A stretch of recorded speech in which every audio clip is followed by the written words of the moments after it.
Malta, an island fortress, once home to ancient civilizations and warrior knights, and, in World War II, an important British stronghold in the Mediterranean. Its position in the centre of the Mediterranean provided the Allied forces with a base that linked Europe with North Africa.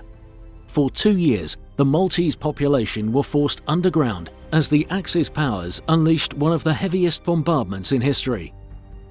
Malta's survival was crucial to Allied success. If the island were to fall into enemy hands, so would North Africa, the Suez Canal, and the oil fields of the Middle East. In recognition of the suffering endured by the Maltese people, King George VI awarded the entire population the George Cross for their heroism and devotion. Between 1940 and 1942, the island would be subjected to one of the fiercest battles of World War II and would win by only the narrowest of margins. At Casa Rocca Piccola, we are fortunate to have a few personal mementos of what life was like during World War II. When the late Baron de Piero spoke to CBS in 1989, this is how he described life in World War II. During the war, I was a gunner. I was a gunner. How I am still in one piece, only God knows. There was a time, I think, that we only had about a week to go. And in the morning we had half a biscuit, half a dog biscuit. For lunch, we had the luxury of 2 sardines with no bread. And in the evening we had a mug of tea. By August 1943, the situation in Europe had changed for the better, and Operation Husky had liberated Sicily. This meant much-needed convoys could get through to Malta, alleviating the hunger. The American president, Franklin Delano Roosevelt, sent his son Franklin Jr. to Malta to boost morale. After dinner with the de Piero family, he wrote the following in their visitor's book, which you may have seen upstairs. I'm sure it won't be long before my family and I can return your gentle hospitality in America.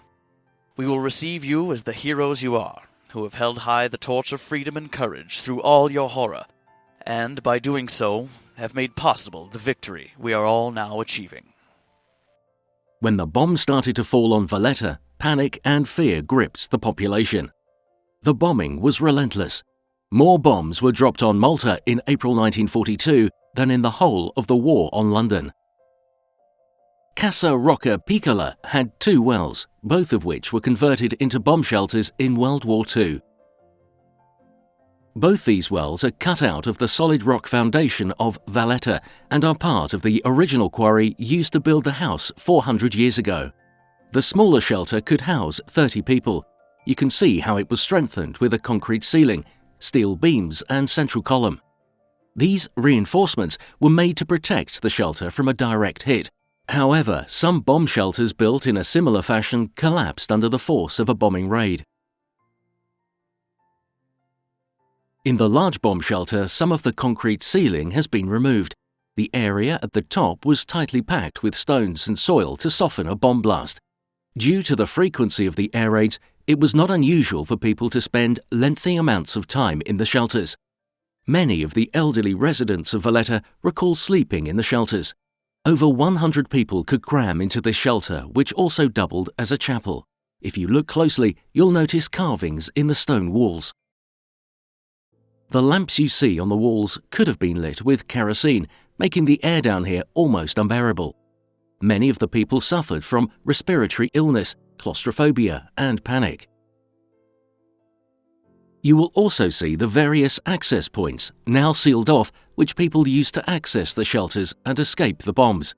These aren't the only tunnels in Valletta. In fact, it is said the city has more streets underground than on the surface. Finally, you'll see the family bomb shelter.